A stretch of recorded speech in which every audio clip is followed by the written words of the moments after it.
بسم اللہ الرحمن الرحیم۔ میں ہوں ڈاکٹر عابد۔ آپ لوگوں نے اکثر گردے کی پتھری اور پتے کی پتھری کے بارے میں سنا تو ہوگا، لیکن آپ کو پتہ ہے کہ ان میں سے زیادہ خطرناک کون سی پتھری ہوتی ہے؟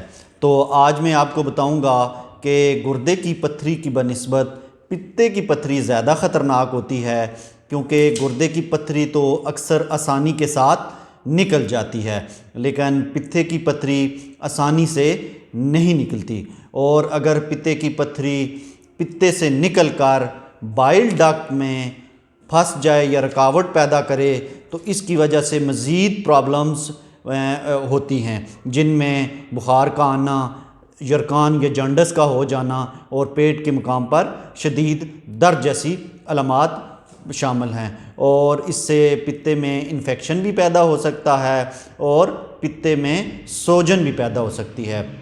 تو جب ایسی کنڈیشن ہو جائے تو ڈاکٹر حضرات فوری طور پر آپریشن کر کے پتے کو نکال دیتے ہیں، اور اس سرجری کا ڈیوریشن عموماً 40 سے 45 منٹ ہوتا ہے۔ بہت بہت شکریہ۔